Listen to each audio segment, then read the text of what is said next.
felt that? Do you feel like you belong here on this team?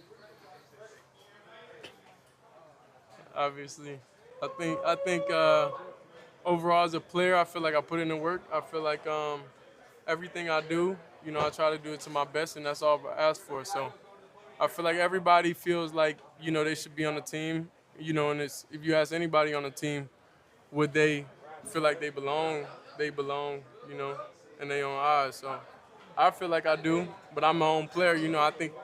I think about myself in a high regard, of course. So it's not my decision. Yo, what's going on, guys? It's Keith from Black Quarterback Series. And I know I don't have my hoodie on, but that's so for sole reason. I am tired, bro. I'm tired of this, bro. Like, we're gonna get right into it. Y'all saw the thumbnail, y'all saw the title. As NFL fans and players, don't we get tired of dealing with this? Don't we get tired of dealing with this? They did it with Colin Kaepernick. They did it with Lamar at the beginning. Hell, they did it with Michael Vick, even though Michael Vick kind of brought it on himself. This whole fetish that the NFL has with humbling players when you guys are in the 0.5% of billionaires. Billionaires. It'll be trillionaires probably in a few years. This hard on that NFL teams, scouts, head coaches, and owners have for humbling people less than you or like backdooring people and just being absolute scumbags. It's just, I don't understand. And so we're going to start with Shedeur and then we're going to go to MICAH. I'm not saying Shedeur is Tom Brady, and I said this in my other Shedeur Sanders video. I'm not saying that he's like the next Tom Brady, the next Lamar Jackson, the next Pat. I'm not saying any of that, right? But his resume did not dictate that he gets done like this by the Cleveland Browns and Kevin Stefanski. If you guys didn't, I would have much rather him went unretired or undrafted than what he just went through. Now, was he bad in the preseason? Is his last preseason game? Yes. But look at what Daniel, and I don't even blame Gabriel. I low-key kind of feel bad for Gabriel because if he doesn't produce when inevitably they bench Flacco for him, and then our guy Shedeur goes and be successful somewhere else, and we're going to get to him and why I think he should go to another league, they're going to look at Gabriel like, oh, man, we just wasted another pick on Gabriel. If you knew you wasn't going to give the brother a chance, why would you waste our time? It's because you're the NFL and you have a hard-on for humiliating people. And this is not even a black and white thing, right? This is a player versus owner thing. You guys have a hard-on for humbling people. Slave master culture. Yeah, I said it. Slave master culture, right? You're the owners and you don't want nobody to have any say of what you're doing, right? And it's just frustrating to see, right? And it's partially the players' fault because they were not as one when it came to the CBA. We shouldn't have had an NFL season that year until you got what you wanted, but you decided that you'd rather smoke weed and not practice as much instead of getting guaranteed contracts. And then you look at the NBA and you're like, oh my God, I can't believe the eighth man is getting paid. No, because they were willing to give up games. It's going to be sacrifices when it comes to getting what you want. I was talking to my uncle about this a few weeks ago. What me and him is going through, as far as trying to make a better life for ourselves, is so my little cousin and my future kids won't have to go through it. Me and him are going to be casualties in this betterment of divine name. So my son, my future sons, I don't have any kids yet, but my future sons and my little cousin, who's 10 years younger than me, 10, 11 years younger than me, has a better life than me and him. And that's what it comes to. And it just seems like the NFL players don't understand that you got to sacrifice the now to get what you want in the future. This is what the WNBA players are doing right now. The Fisty Collier, Stewie, I forgot her name. I put her face up. The other chick, Sabali. I'm sorry, I'm mispronouncing your name. I think something Sabali. I put her face up. The money that the owners thought they were going to give to the women, they thought was good. We're going to give you 2-3 times more. That's a slap in the face because you're finna sign a new TV deal, and it's finna be a lot of revenue that's coming in based off Juju finna come in, Caitlin Clark is a superstar, Angel is a superstar. It's a lot of money that's finna come in this league, and y'all trying to shortchange us, give us what we owe. And I think even the NBA CBA could be better because I think they're only getting 49%. Y'all do 90% of the work. Y'all should be getting 52%. Them guys sitting up in Capitol Hill are not doing the work y'all are doing. But, and I'll finish this side by saying, Shedeur Sanders is going to be a good NFL player. The high end for me was always a more athletic version of Jacoby Brissett. Now you're saying, Keith, that's not Jacoby Brissett is a journeyman, and this. I think Shedeur is a better version of that, and I think Shedeur is a better leader than Jacoby is. And I think with his dad on his side, he can read the field and put throws better than Jacoby. That's why he's like a rich version. He's a rich man's version of Jacoby Brissett for me, and that's not a knock. That's not a knock at all. This guy's special, right? So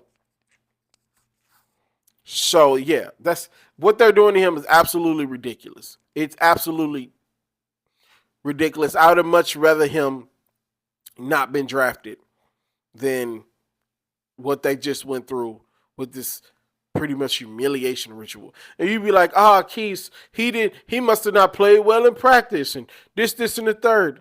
Nigga, they have Kenny Pickett and Snoop Huntley on their team right now. I love Huntley. I watched him. I covered him when he was in Baltimore. He's not very good. Kenny Pickett hasn't even played. He hasn't even played. And these fools are going to carry 4 quarterbacks into the season. You're finna ruin tight ends, running backs, receivers. You're finna ruin all these guys' lives to where they're going to have regular jobs because you want to carry 4 quarterbacks. Normally, you carry 3. At the most 3. You have your 2 starters, and then you have a practice squad guy. Hell, if Shedeur went to the practice squad, you're not finna see me up here being mad. I'm not finna be mad. But if Shedeur, let's say for the sake of argument, that Shedeur played like this with the first and second team, all 3 preseason games. You're not finna hear Keith be like, oh, well, this. He didn't earn a spot. If Dylan Gabriel won the spot, then he would have won the spot fair and square. But when the logic is like that, and I'm reading through Twitter for some Browns fans that said this is essentially the same thing they did with Baker Mayfield. Now, Baker Mayfield's situation was a little different because Baker Mayfield shouldn't have hurt himself trying to tackle on the interception.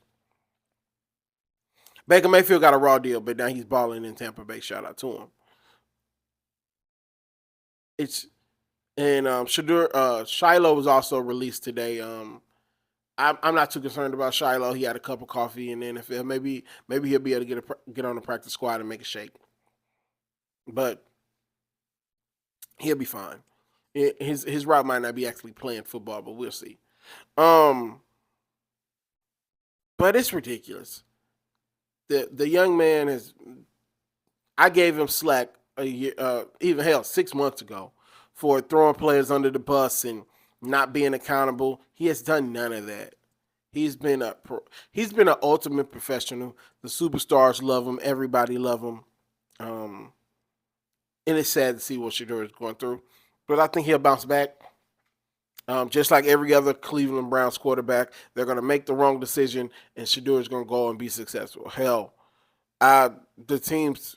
I honestly, I think he could start for the Jets right now and make them normal. Now I don't know. I normally give the veteran more slack. I don't know if he's better than Justin Fields right now. We just haven't seen it, but it's ridiculous to what they're doing, what they did to him. I know that's a long rant, but I'm so over it. I'm so over it. I'm so over it. And so this, I'm not even going to give this any context, but this is my hot take. I think Shedeur Sanders should go to the UFL and ball out and do the Warren Moon method. Shedeur would immediately walk in and be the best quarterback that they've had in the history of that game. I've seen the quarterback play in the UFL. Hell, I saw it in the XFL before they merged. Obviously, everybody knows I stay in St. Louis. I went to go watch them before they merged. And Andy Dalton looked like Tom Brady in that league. I think them releasing Andy Dalton and moving to the future was a bad decision for the Battlehawks. I think they should have rolled with Andy Dalton until the wheels fell off because you had a top 5 quarterback in the league. But oh boy knows what he's doing there, and we're going to win the championship next year. But I think he should go to that league and ball. It would, first of all, it would bring tremendous fanfare to that league. For 2, it would be such a revenue boost. And for 3, it would stick it to the NFL. And for 4, it would make the UFL way more legitimate. But I just don't think that that's what he's going to do. Because he probably sees it as the lesser league and it's below. But it's really, the UFL really is like second level college almost. There's a lot of high profile guys in that league. I was talking to my homegirl and I said, if the NFL is the 0.5%, this is the 1.5% of people that play. The UFL is the 1.5%. But you can see the drastic change. Like if the NFL's level of play is up here, then UFL's level of play is down here. But college is down here. And we love college football. So yeah, that's I think Shedeur Sanders to go to the UFL. You should go to the UFL and ball out. If the NFL don't want you, go to this league. And if he stay there and become a superstar, it is what it is. I had a coach back in high school who was a Hall of Fame Arena Football League player. Never knew who this man was. But he taught me so much about offensive line play that I would have not known if he didn't coach us. He knew more about football than the offensive coordinator that I had. If you play football with me at Normandy from 2009 to 2013, you already know who I'm talking about. So, but yeah. Yeah, so Shedeur, go to the UFL, ball out, brother. Secondly, Master Jerry, and I'm calling him Master Jerry for a reason. He gets on with the ultimate butterball, the ultimate coon. And yeah, this video is not going to get monetized. I'm sure I don't care. I'm not getting monetized anyway, so who cares? The ultimate raccoon in Stephen A. Smith, right? And just it's a fluff piece. First of all, I would say that anything for real that you think is a little weird coming from ESPN, I would consider it not true. Because ESPN has a stake in the NFL. And you don't think these owners are telling them what to say? Just think about it. So, essentially, he goes on Stephen A. Smith's podcast and essentially libros Michael Parsons. He libros Michael Parsons. Essentially calling him a child, talking about if I don't want to do it, we're not doing it. And just really, really downplaying the fact that you need this man to be successful. You need this man to be successful. Now, do I think Michael Parsons deserves J.J. Watt and Bosa money? No. I don't think he's in that tier of defensive linemen or defensive players. I don't think he's in that tier. Should he get paid? Yes. And I think Jerry Jones don't want another Dak Prescott situation, so he's killing the monster early, right? Now, if you have to ask me what do I ultimately think is going to happen, I think Michael Parsons is just going to come and play it out. I think he's either going to come and play it out because, like I said earlier, the CBA is so effed up that they can, if they want to, they can just hold him for 5 more years. because he has 3 more years on his contract and they can franchise him twice. So he's in a rough situation, and for Jerry Jones to not want to talk to his representation and want to talk to him directly, you got to blame Emmitt Smith. You got to blame Michael Irvin. You got to blame all the guys before that has made Jerry feel this empowered, that he can talk any effing way that he can talk, and it works. It didn't work with Dak Prescott. That's why I was banging a drum for Dak Prescott that he should get paid. You thought you could lowball Dak Prescott, and you wait till the last minute when you could have got him on a deal when they signed Carson Wentz. You could have got Dak Prescott on that deal, but you want to slow your feet. And now you got to pay him top 5 quarterback money, and we all knew Dak wasn't worth top 5 quarterback money. We all knew that, but that was what the market demanded. I remember Shannon saying one time, it's not about how much. It's not about how much you make. It's about you being free. It's not how much you're worth. It's about you being free. And if they didn't pay Dak Prescott, somebody else was gonna pay him. Like I was beating on the drum for Dak Prescott to go to Oakland or Vegas. I was beating the drum for him to go to Vegas. I think he would have stabilized that organization, because we can say what we can say what we want to say about Dak Prescott. We can say he hasn't shown up in the playoffs. Him and Kirk Cousins in the same tier. We can say all these things about Dak Prescott, but we see what the Cowboys look like without Dak Prescott. I might not agree with Dak Prescott socially, but he's a stabilizing force in that organization. He's going to sit up there with his suit in hand, and he's going to do the Russell Wilson thing.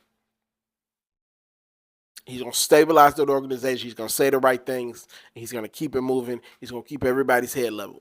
That's what I love about Dak Prescott. I'm not a big fan of all the other stuff, but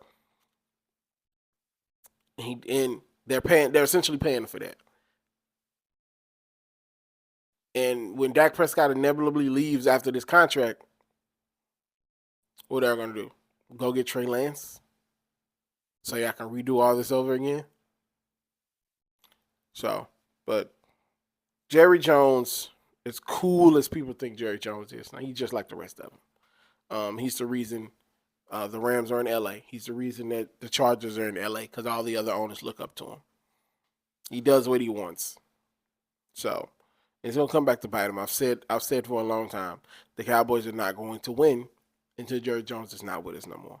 That might be scathing, but I think most people know that. So, this video is extremely long, and I'm sorry I had to get this out. This video is damn near 20 minutes, so I'm going to go ahead and get out of here. Let me know what you guys think. I know this is not usually my style. Normally, I'm a little more buttoned up than this, but I'm tired, bro. The NFL is such a great product, and for them to have this hard on for humiliating people, and like I said, it's partially the players' fault too because they wasn't willing to lose games, but it's just bad business. It's just bad business to me. Let me know what you guys think. This probably be the only video of the week. I'm not sure if this is coming out Monday or Wednesday. So if anything else comes out, I'll throw a breaking news video out and we'll see what happens from there. So I'll see you guys next week. Peace.